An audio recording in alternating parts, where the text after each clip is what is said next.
7 sebab mengapa musibah datang bertubi-tubi. Yang pertama, karena banyaknya maksiat.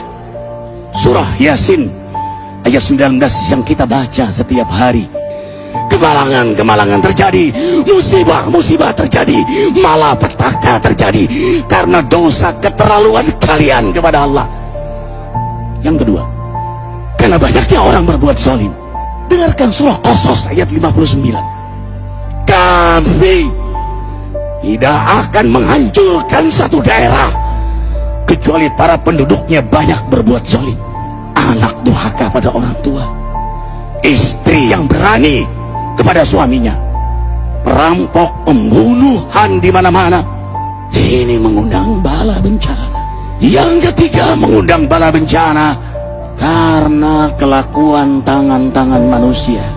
Rum 41. Telah tampak kerusakan di daratan dan lautan karena tangan-tangan jahil manusia, agar mereka merasakan akibat perbuatan mereka.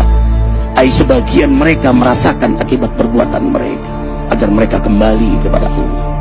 Yang keempat, bencana terjadi karena para tokoh melakukan kemaksiatan dan kezaliman.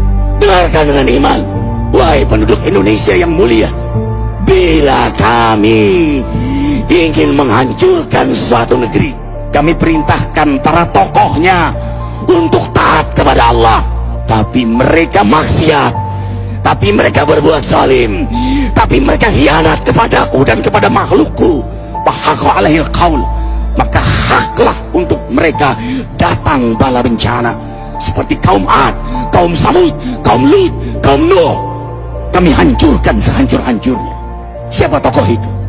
Para pemimpin kita yang sumpah Al-Quran di kepalanya, demi Allah tidak korupsi. Lalu korupsi. Siapa lagi?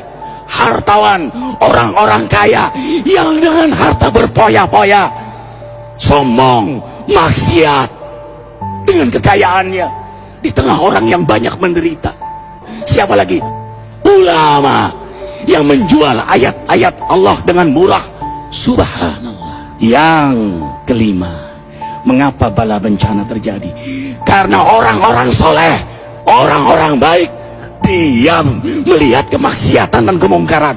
Surah Al-Anfal ayat 25. Takutlah kalian dengan musibah yang tidak hanya menimpa orang yang maksiat, orang yang berbuat zalim, tapi juga kalian orang-orang soleh. Maka masa bodoh dengan kemaksiatan bukanlah sikap seorang mukmin.